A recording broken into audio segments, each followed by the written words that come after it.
क्या?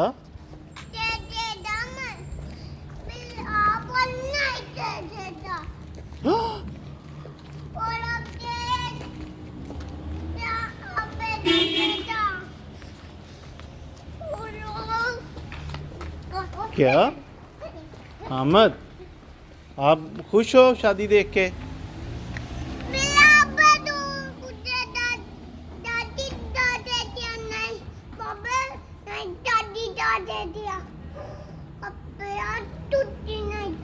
क्या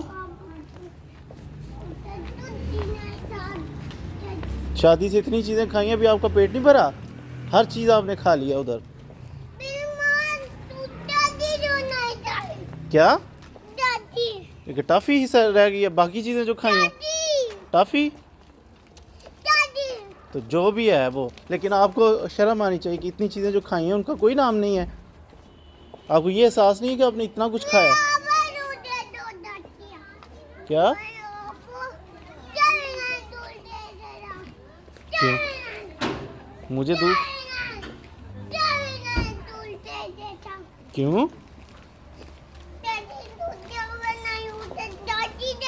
मैंने आपको जो टॉफी दिन को लेके दी थी, मैंने लेके दी थी, मैंने बबल भी मैंने कल लेके दी थी आपको।